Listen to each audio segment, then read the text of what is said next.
একজন অন্ধ ব্যক্তি একটি সাইনবোর্ড হাতে নিয়ে ভিক্ষা করছে, আর সেই সাইনবোর্ডে লেখা আছে, আমি অন্ধ, আমাকে সাহায্য করুন। এদিকে তার ভিক্ষার থালি খালি পড়ে আছে, কেউ তাকে ভিক্ষা দিচ্ছে না। একজন বুদ্ধিমান লোক সেই ভিক্ষুকের পাশ দিয়ে হেঁটে যাওয়ার সময় তাকে বলল, আমি কি তোমাকে সাহায্য করব? তখন সেই ভিক্ষুক বলল, কি সাহায্য করবেন? তখন সেই বুদ্ধিমান লোক বলল, আমি তোমার সাইনবোর্ডের লেখাটা পাল্টে দেব। ভিক্ষুক বলল, ঠিক আছে। সাইনবোর্ডের লেখা পাল্টে দেওয়ার সাথে সাথেই টাকা পয়সার বন্যা বয়ে গেল। ভিক্ষুক অবাক হয়ে চিন্তা করলো, কি সর্বনাশ!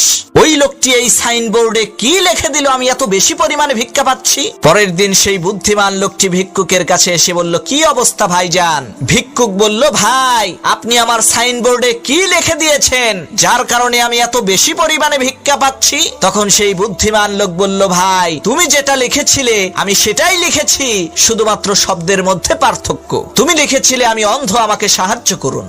আর আমি এই কথাটিকে একটু অন্যভাবে লিখে দিয়েছি যে আজকের দিনটা কতই না সুন্দর। হায় আফসোস, আমি তো কিছুই দেখতে পাচ্ছি না।